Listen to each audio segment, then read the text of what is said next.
This seems like a game where Coach O rallies the troops and LSU finally plays well in this game. Help me out with LSU and Kentucky. I'm having a really hard time picking this game. I'm having a really hard time figuring out exactly what Kentucky is, even though they're undefeated right now. You mentioned a block punt. It was a block kick and a return for a touchdown that's the difference in their win over Florida. They won close against South Carolina. They won close against Missouri. They won close against UT Chattanooga. Then you've got LSU reeling coming in with everyone talking about Ed Orgeron's job. This seems like a game where Coach O rallies the troops and LSU finally plays well in this game. What's going to happen in Lexington on Saturday night? You just kind of hit on it, and I wrote about that here just a little bit ago to come out tomorrow. Do the LSU players step up for their coach? They read the chatter. They know what's going on. They're around folks that are talking to them about their head coach who's on the hot seat, which right now he is. And the way the team's been performing, that comes with the territory. You look at what Kentucky has done. Here's a surprising stat that I wrote about. Kentucky in their 3 SEC games have not passed for over 180 yards. So they're 3-0 in the SEC, but they have not hit over 180 yards passing in each one. They had 178 against Missouri.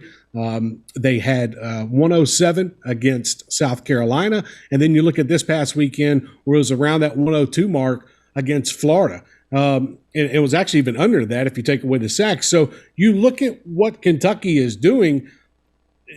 There was no reason besides that blocked field goal last weekend that Kentucky should have been in that ball game. But they seem to have just some kind of mojo, especially on defense with Josh Paschal, that kind of keeps them rolling into this thing. And that blocked field goal turned the momentum around. Kentucky was able to play keep away from Florida.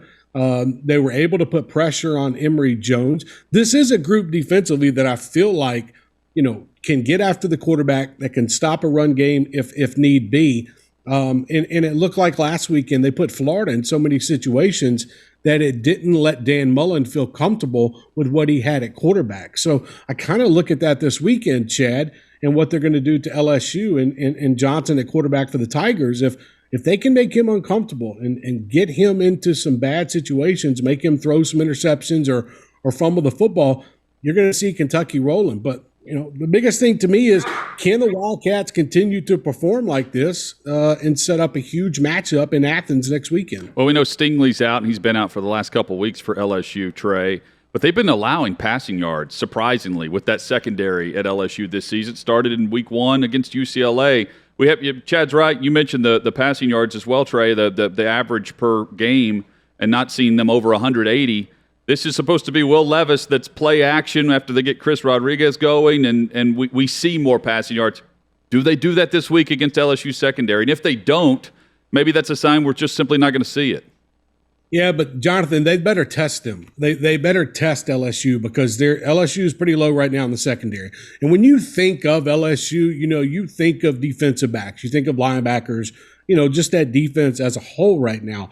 But the way that they looked against Auburn, if Kentucky was paying attention, which I know they were, and went back and watched that tape, there's ways that you can make the LSU secondary pay, especially trying to go deep. You talked about Will Levis as this play action type of quarterback.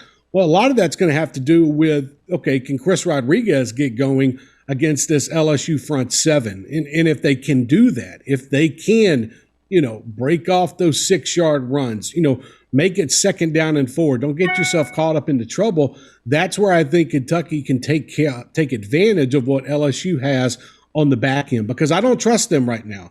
In the way they played in the second half against Auburn, I can see why a lot of people wouldn't. So I think Kentucky's going to come out. They're going to test them early. They're going to put Wan'Dale Robinson out there, and they're going to say, okay, you have to guard me now. And if you're going to put 2 men on me, okay, then we're going to have somebody else open or a man-to-man coverage on the other side. So I would look for Kentucky to try to open it up a little bit more than they have. And if they're going to beat the Tigers, they're going to have to do something through the air.